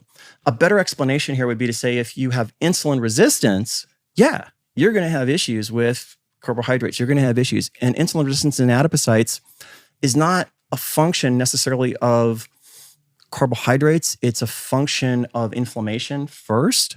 So what happens is, someday we'll do another podcast and we'll go through glucose transport, but just for now to make it quick. Basically, adipocytes must transport glucose into the cell in order to power the cell. When they're inflamed, the first kinase in the chain, it's called IRS1, breaks, and it breaks from inflammation. So there's an inflammatory mediator, TNF-alpha, breaks that chain. So the adipocyte can no longer function. It can't bring glucose in. Now you get insulin-resistant adipocytes, and then what happens is, number one, they grow too big. They store too much fat, and then they also release a lot of fat. And you get this weird thing of releasing lots of free fatty acids, but storing lots of fats in old adipocytes. Super complex. I would just sum this up by saying it's more a case of insulin resistance than anything else. So, and a goal would be to try over time, not just to drop body fat, but to try to become more insulin sensitive rather than getting rid of a whole food group because it's bad. Yeah. So, yes, your insulin sensitivity is the thing that you really need to be thinking about. And that will take you into optimizing the microbiome, foods that stimulate adiponectin. And a really interesting thing that goes in line with what we've been talking about here, two of the key players are insulin and glucagon. They're completely opposed, okay? You need both. You need to stimulate insulin on a regular basis to make it sharp. Like someone messaged me today about, hey, the rice-only diet seems to work. It seems to restore insulin sensitivity. Why is that? Blah, blah. And it's because you need to stimulate insulin for it to be sharp. Conversely, you need periods where glucagon is stimulated for insulin to be sharp. And they are completely opposed. So where does this tell us? This is a smoking gun, reverse engineering. The body isn't meant to have either every single day. Like, in other words, you weren't meant to have days that are just all glucagon stimulation. Mm-hmm. You weren't meant to have days that were just completely insulin stimulation. Coming back to what does nature do in that meal plan in nature? One day you're basically just getting moderate insulin stimulation, a little bit foraging, and then you're going to take in a large protein meal. You maybe even throw some carbs with that. You're going to get more insulin stimulation. So there's this yin yang between insulin and glucagon, and that seems to optimize insulin function. And what that points to is some days are more protein, fat. Some days are more specific types of carbohydrates. So I'm flexing on the whole family of insulin hormones.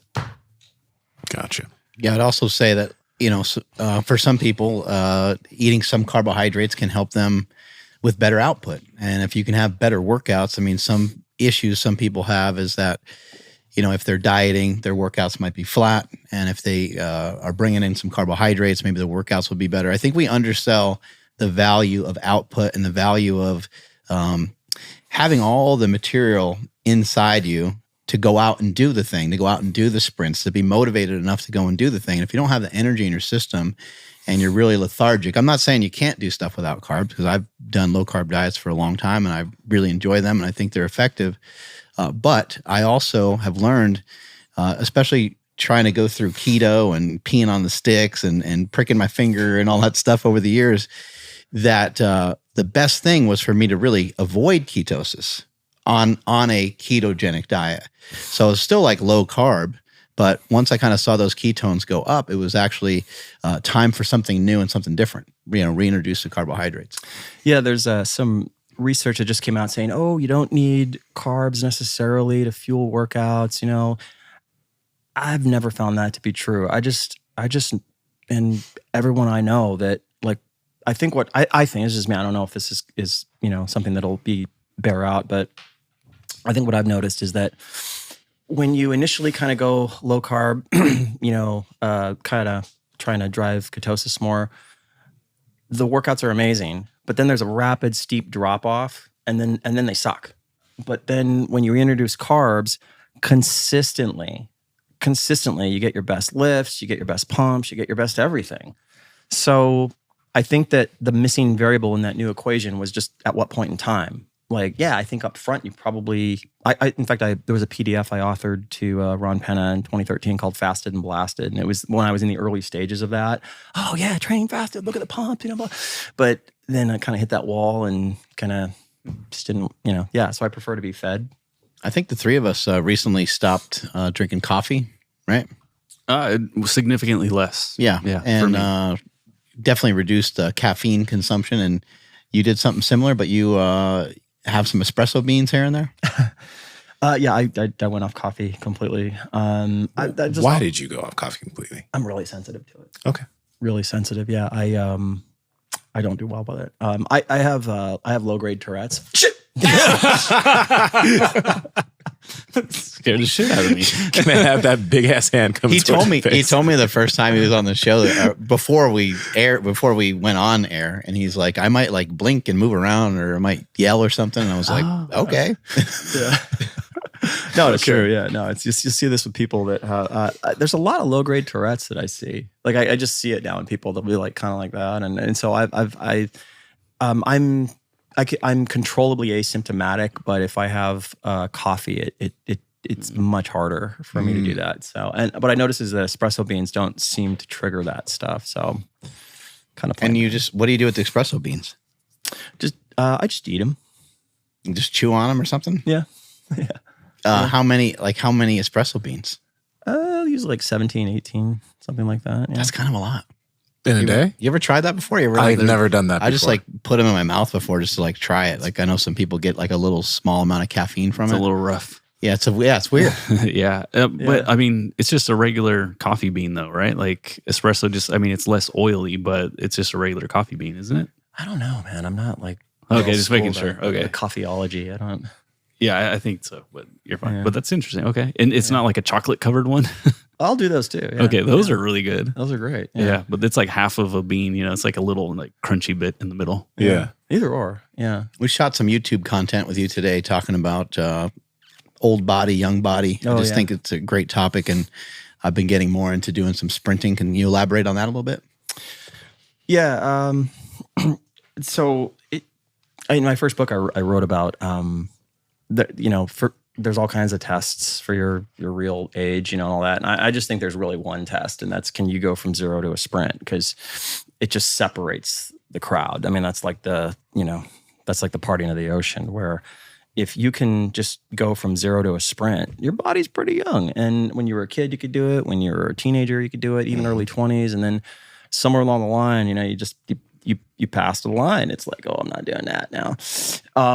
So that, for me, it came out of, in my first book, I wrote about this concept called the integrated interval, which really was in the first draft called the integrated minute. And where that came from was running track. When you got injured, what we used to do was, it's the volume of training that'll re-injure you.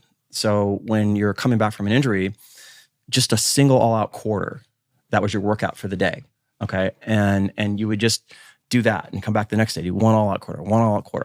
You're talking like guys that are really fast, running sub 50 quarters. So basically in like 48 seconds, that's your workout.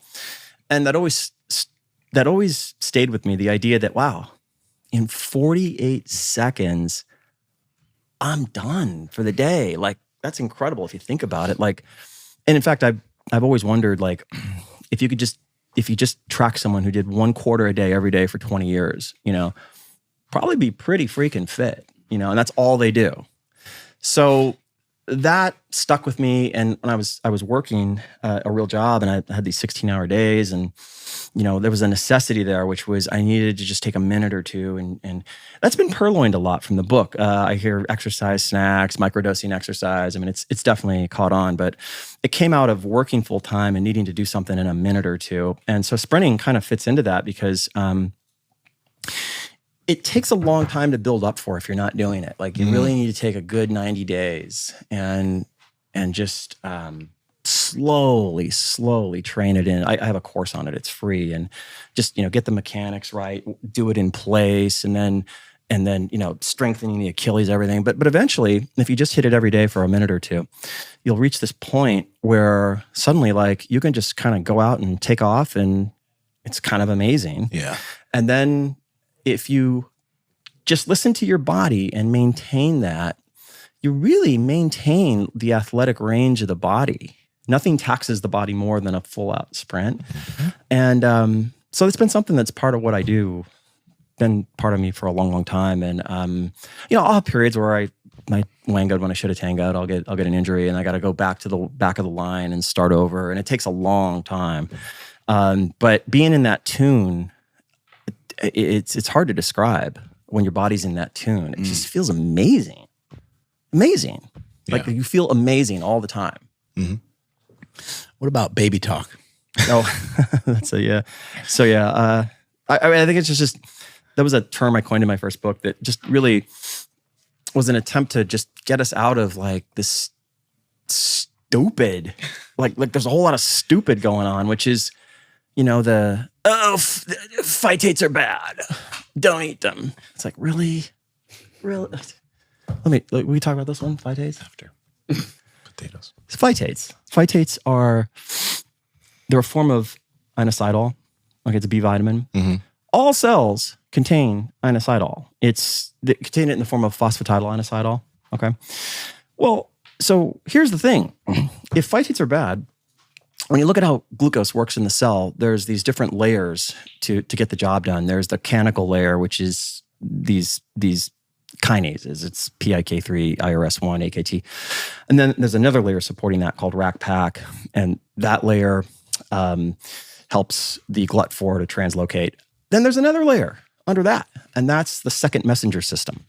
The backbone of the second messenger system is inositol. And what it does is it triggers all these enzymes we need for things like pyruvate and all this stuff. So our body makes inositol. You make about 4 grams a day, but it's really important to get it in the diet. And we get it principally through phytates. Not a bad reason. Not like, wow, we should probably not think these are bad if it's that important. But then they do all these other things. They keep the pineal from calcifying. They keep the bones from, phytate keeps the bones from demineralizing, protects against breast cancer, stimulates adiponectin, does all these things. So it's like, wow, there's a lot of benefits to this phytate stuff. Why are we supposed to avoid it? Oh, because it binds minerals in the gut. Well, no. reality, the microbiome cloud, if you have the right microbiome, it prevents the minerals from being binded, and then you get the benefits. So that's an example of baby talk. Like, phytate's bad, don't eat.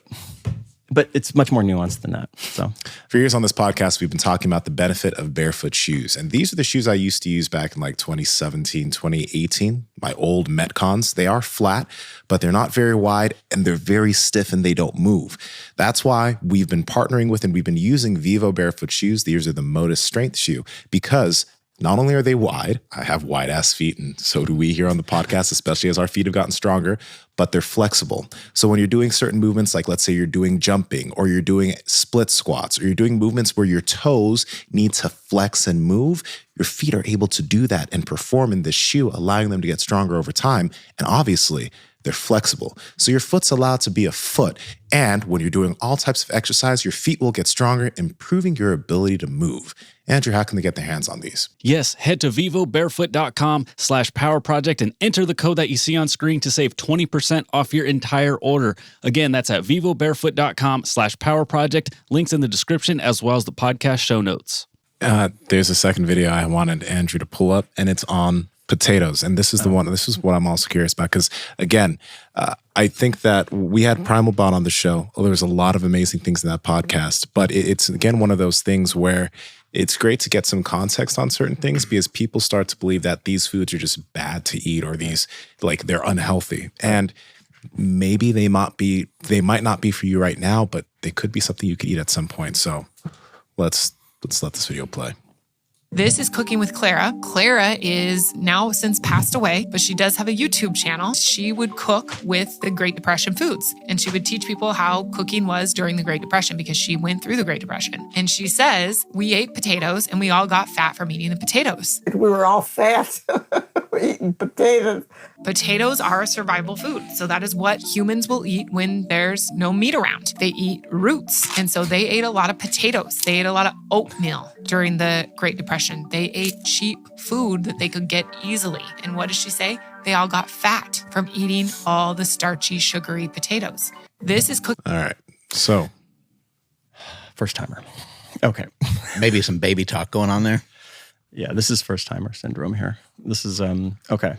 Because you also have a great oatmeal thing in your book, which I can't actually wait to try. It looks fucking good, but good. Oatmeal and potatoes, depression food. Yeah, so, well, she accurately says that potatoes are roots. Roots are a less preferential food. They're a food of last resort. Mm-hmm.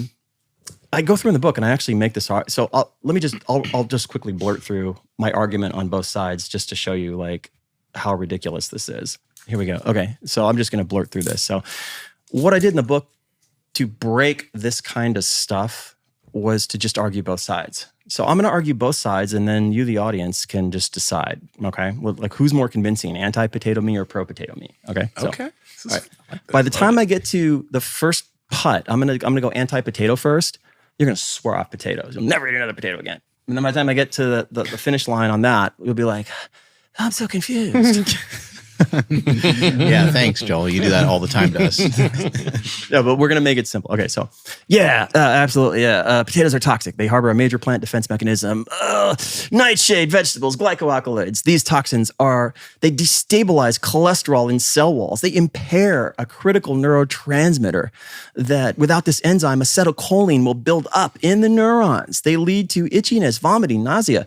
Solanine directly disrupts the gut barrier. It contributes to IBD. IBD is highest in countries with potato consumption.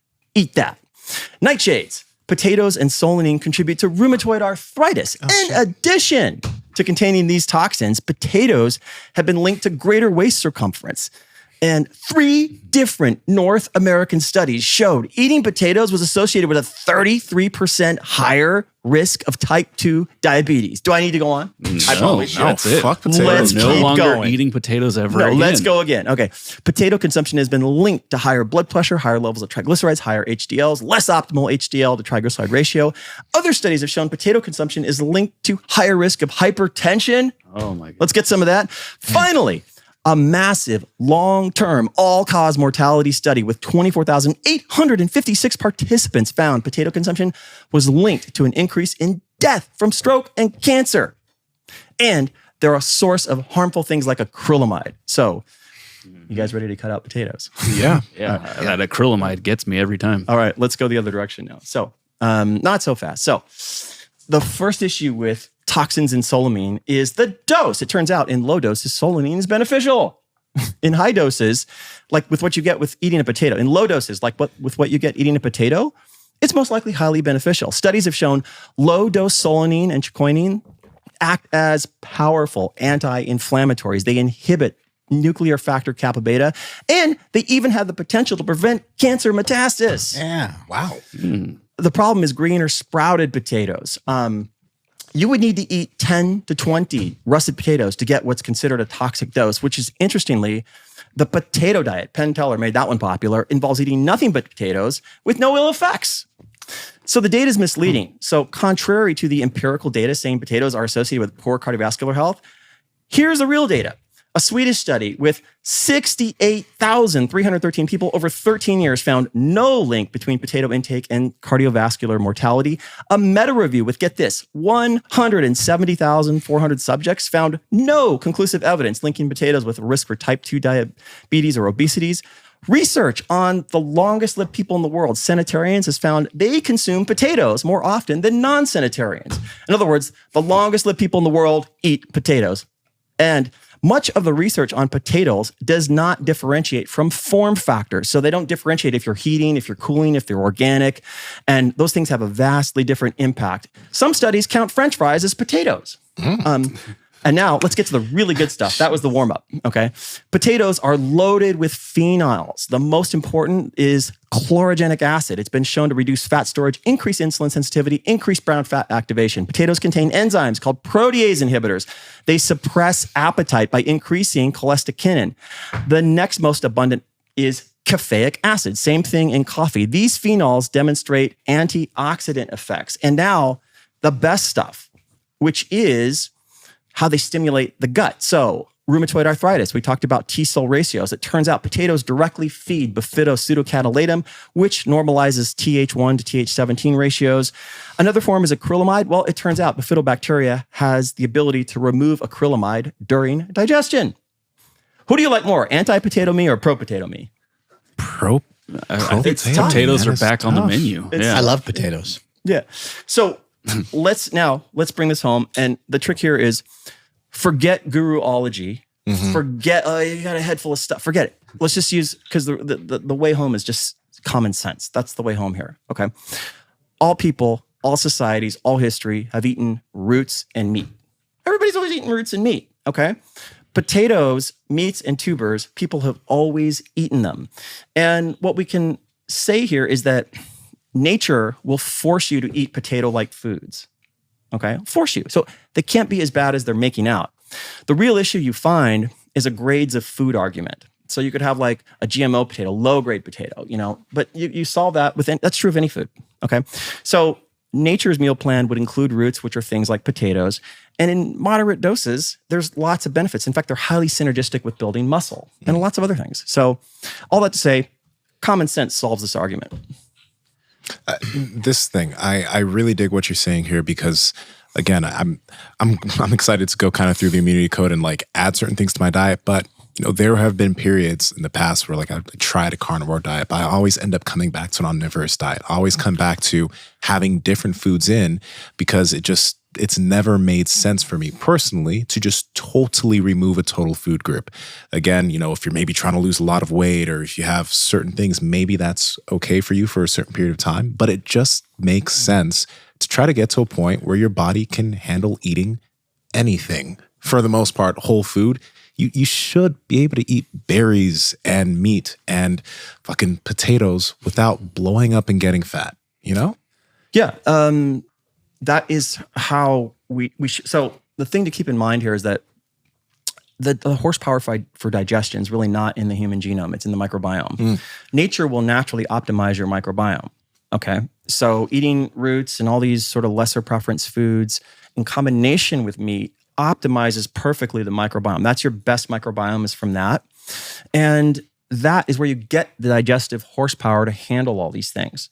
So in this age that we're in, there's all these variables like prescription drugs, and foods loaded with probiotics and SIBO and all these issues that just wrecked people's guts.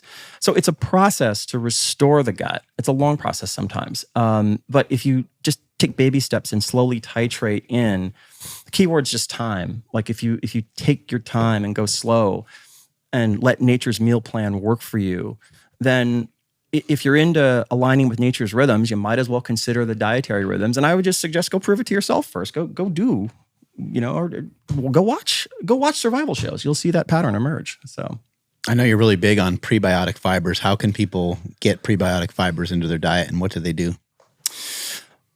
Well, it's just diet.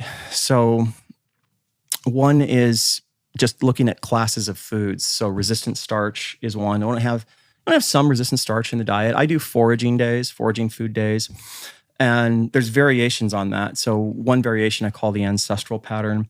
The ancestral pattern of foraging days is leaning less on protein, a little more on resistant starch, a little more on nitrate veggies, a little more on berries and stuff. And it's really shocking. Like I'll do breakfast, I'll do a couple handfuls of berries, some walnuts, and then lunch I'll do like a purple sweet potato, and I'll do that cold.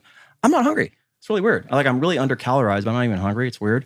And then right around dinner, I'll have, like a snack, like an apple before dinner. And then I just play it by ear. Like if I'm starting to get hungry, I'll have protein with dinner. But it's just classes of foods. So phenol fruits, resistant starches, legumes, and leafy greens, things like that. Just making sure that there's some place for them in the diet, which takes us back to this crazy concept called a balanced diet. Like blasphemous, ridiculous thing. So... And how big of a difference heated and cooled? Is that anything we should really worry about or focus on? Yeah, it is. Yeah, it definitely is. I mean, I notice it for sure. Like if I have starches cold, I definitely, they're actually very energetic cold. So like, in fact, I kind of warn people, don't do that too close to bedtime, because what happens is you start to feed these bacteria that make B vitamins, and you're just, really pegged. I never heard pegged. You're pegged. Yeah, like when your revs are pegged, you're like, that was good.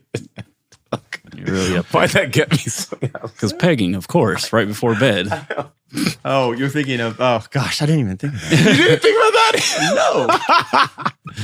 No. I guess it's just me. Shit. I'm just a church boy. I don't know.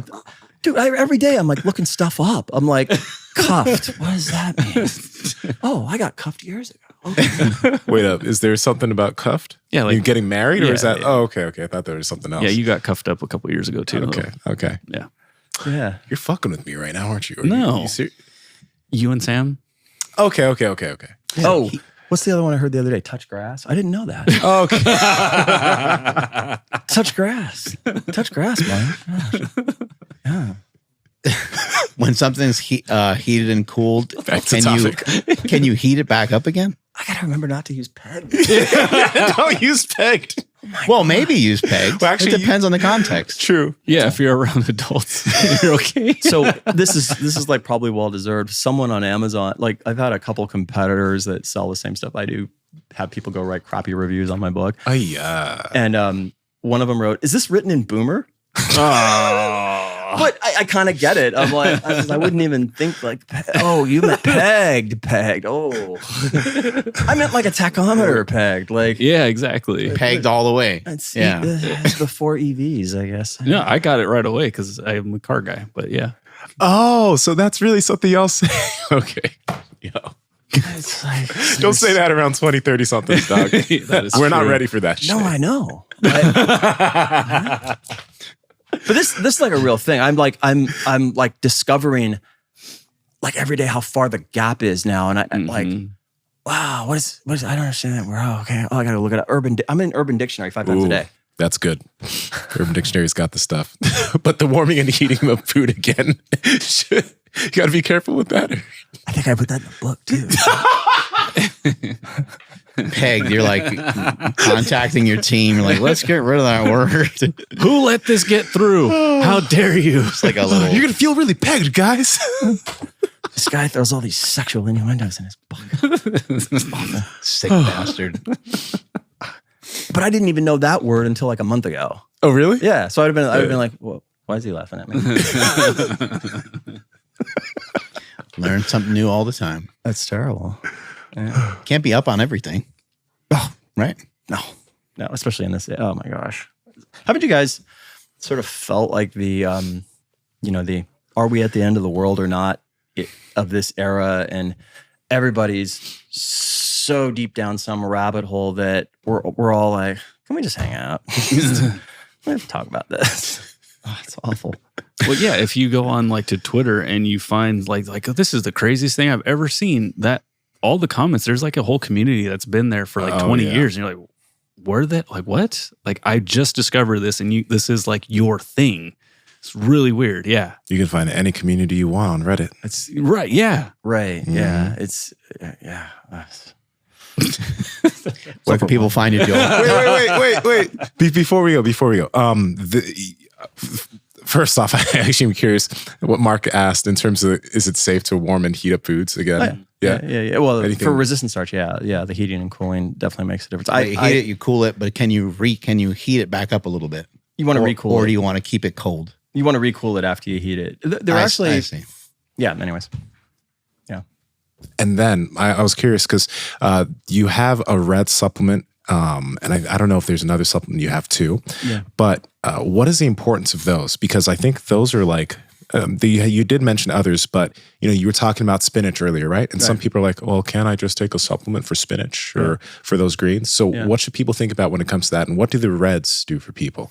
So the reds are very specific in that the phenols in there are one of the best food sources for the two bacteria we really want to target. And so the goal with that was to take a bunch of things and reduce them down to. So the problem I was trying to solve was what an average person working a 12-hour day would run into, where you don't have any time. And so like, the driving equation was, what can we insert that takes the minimum amount of time, yields the maximum benefit? And so the red phenols, taken 2-3 times a week, are one of the best food sources to maintain those levels of bacteria, and they feed the heck out. But they also do quite a few other things. They're quite synergistic. So one of the things in my reds is what's called a purple corn extract, and that stuff's unbelievable. Like you could go look that stuff up. I mean, it steers immune cells in body fat, and it's so good for the vasculature and a bunch of other things. So yeah, that product is one of 3 products I have, which I don't do a product unless I think it solves a problem. So I don't there's just things I won't do. To me, a pre-workout doesn't solve problems, so I don't need to have that. I want to mention something quickly. The reds are actually amazing. I don't know if you guys tried it this way, but I've mixed the reds in a bowl with fruit. Oh, and it's unbelievable. Yeah, they're good. Or if you mix it in a bowl with fruit and like yogurt or something like that, it just it just blends together. It makes everything sweeter. It's awesome. All you guys have a product upcoming, by the way. So thank you. Sick. Yeah, thank you for that. But yeah, so that's the reds. That's why. And then you also have your fiber supplement that helps people get their prebiotic fibers without having to forage for it, right? That stuff's amazing. That stuff is absolutely amazing. That stuff. So all this came from I had my little Down syndrome brother passed away a couple years ago.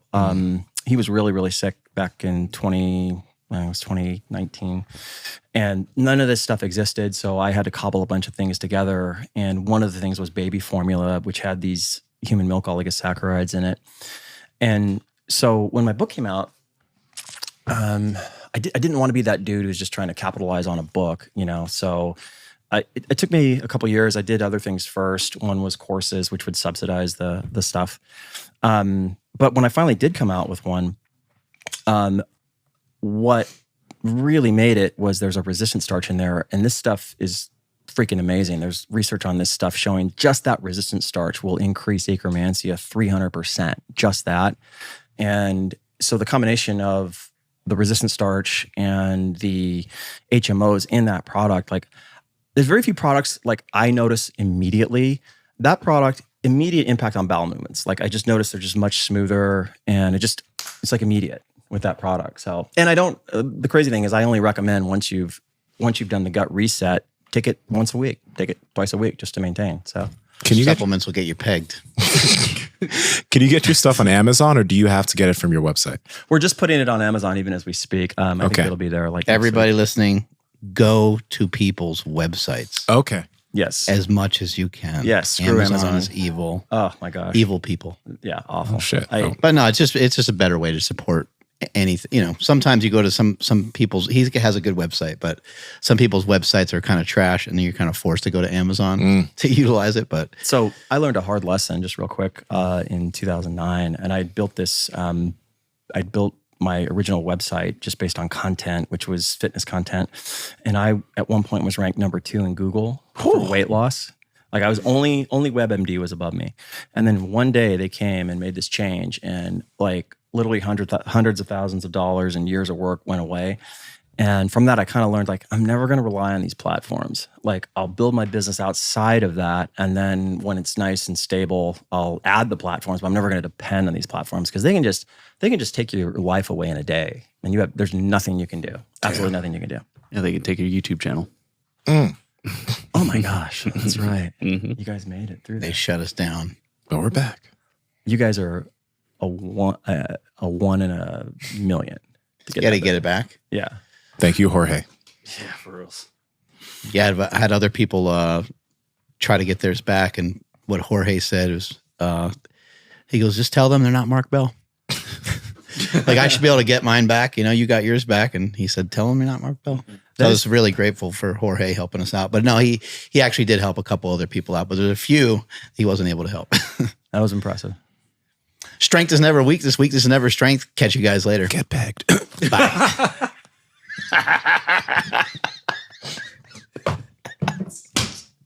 I didn't even think of that. I'm so surprised you didn't.